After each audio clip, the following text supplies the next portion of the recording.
This is problem 16.32. It's on page 1144.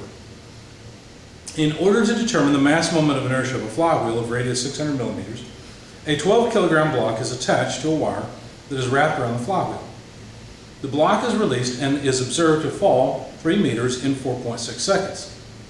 To eliminate bearing friction from the computation, a second block of mass 24 kilograms is used and is observed to fall 3 meters in 3.1 seconds.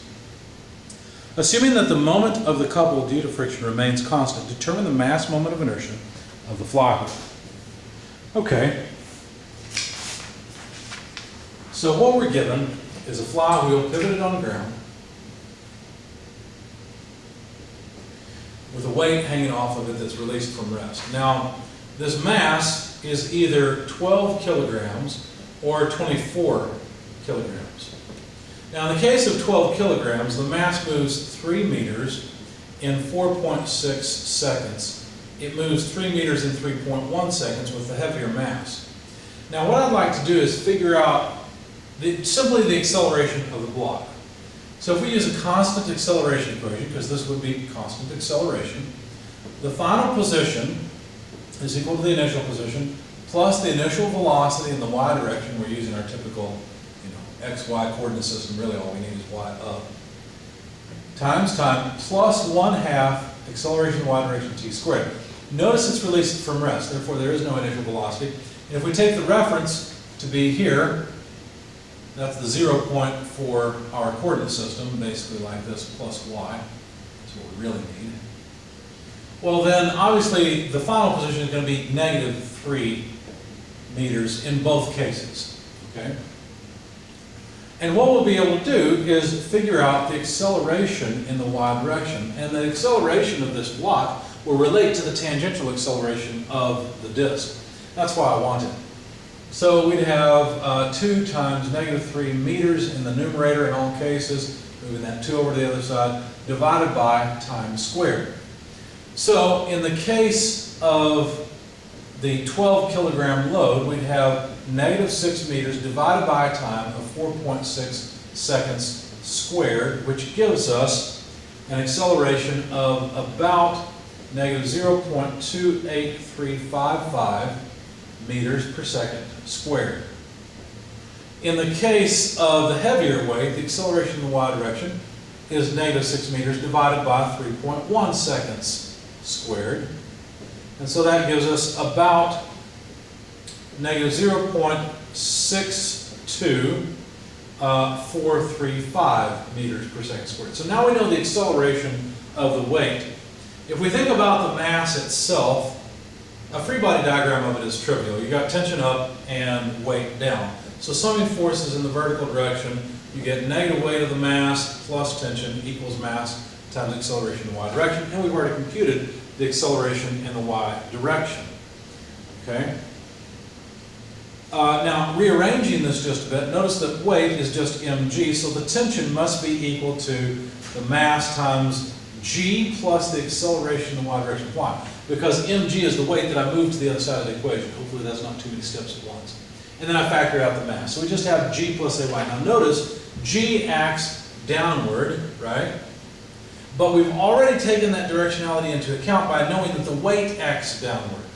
So I'm going to plug in positive 9.81 meters per second squared here, but the acceleration will be negative. You might say, well, g acts down, shouldn't be negative. We've already taken that into account here. Okay? So we've got the proper direction for the weight force. So, in the case of the 12 kilogram load, we can figure out the tension for that, let's call it T sub 12, as 12 kilograms multiplied by 9.81 meters per second squared plus, well, minus, since it acts downward, 0.28355. I think I just rounded this off. I realized it was kind of ridiculous to keep all those decimal places. Meters per second squared. And this comes out to 114 or so, 0.36 newtons. Now that's not rounded off, but certainly my accelerations are rounded off. So thus the approximation. 24 kilogram load tells us that the tension, let's call it T24, is 24 kilograms. Now notice here, it's not just proportional, right? because we've got 9.81 meters per second squared for the weight, but now minus 0.62435 meters per second squared, and that gives us about 220.56 newtons. It's not just twice as much, right? Even though the mass is twice as much. Now for the wheel, we imagine a free body diagram of the wheel. Well, there's tension acting off to the right. If there's some moments about the origin or the center of the wheel, I think they call it C for the center, whatever. It's just the middle of the wheel right there. Well, we'd have tension acting downward, but that tension is going to cause a negative moment. So T times R in the negative direction. Now, remember there's also friction. Now, if the wheel is accelerating to the right or clockwise, then the friction must be acting counterclockwise, which is positive. So let's call it the moment due to friction equals I alpha. Okay? Now, we need to figure out how to relate acceleration to angular acceleration. So linear acceleration of the mass to angular acceleration. Well, the acceleration in the y direction of the mass is just the tangential acceleration of this point on the edge of the disk. And that's just alpha r. So basically what that means is that alpha equals the acceleration in the y direction of r. Let's check the sense of this and see if it works.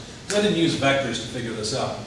So if the body were to accelerate in the positive direction, which I know it's not, but if it were, so that would be positive angular acceleration, then the acceleration in the y direction at this point would be upward, so everything's okay. So if we plug in a negative AY, we'll get a negative acceleration. That makes sense because it is actually accelerating negatively. So we can plug this in here and say, well, instead let's use AY over R.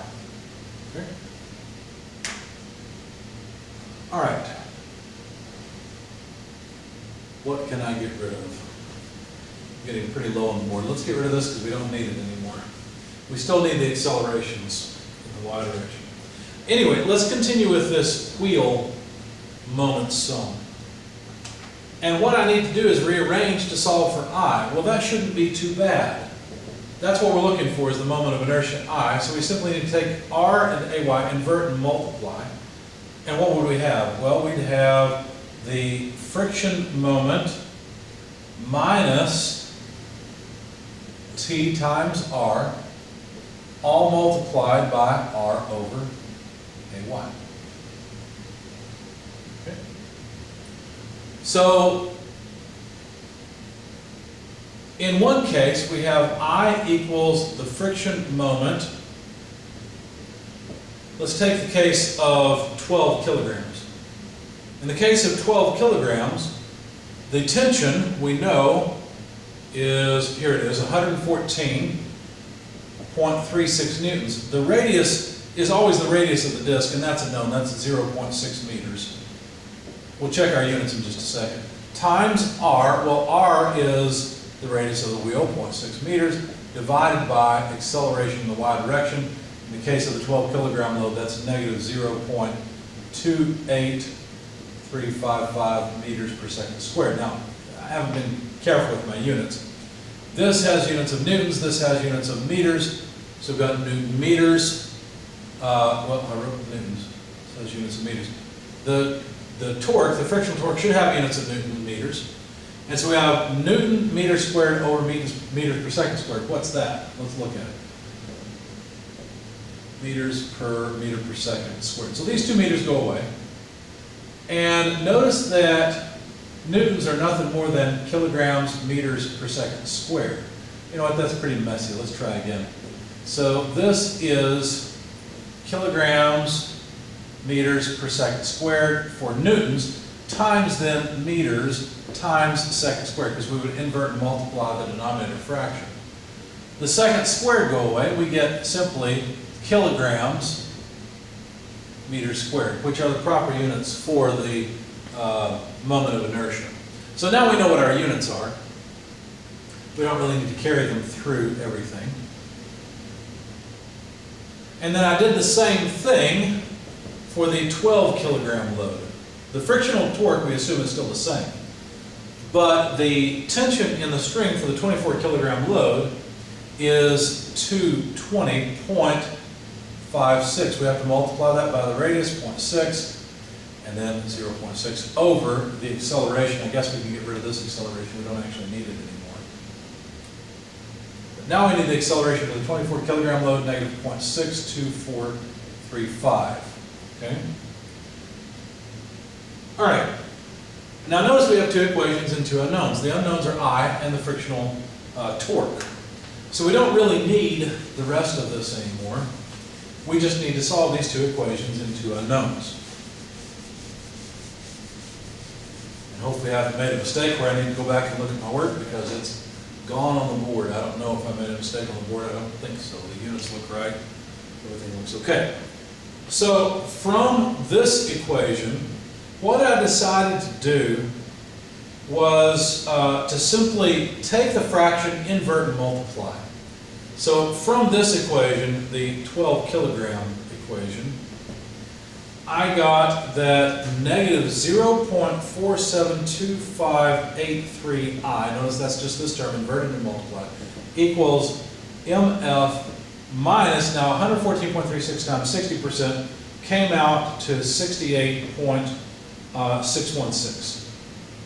If I took the next equation for the 12 or 24 kilogram load, again using the same trick, invert and multiply, I got negative 1.040583, I don't know why I kept so many decimal places, but there it is, times I equals MF, and then 60% of 220 came out, well, negative 220 is negative 132.336.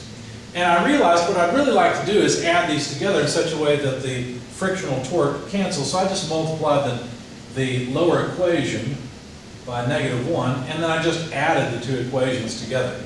So if I multiply MF by negative 1 and add, then these two will cancel one another.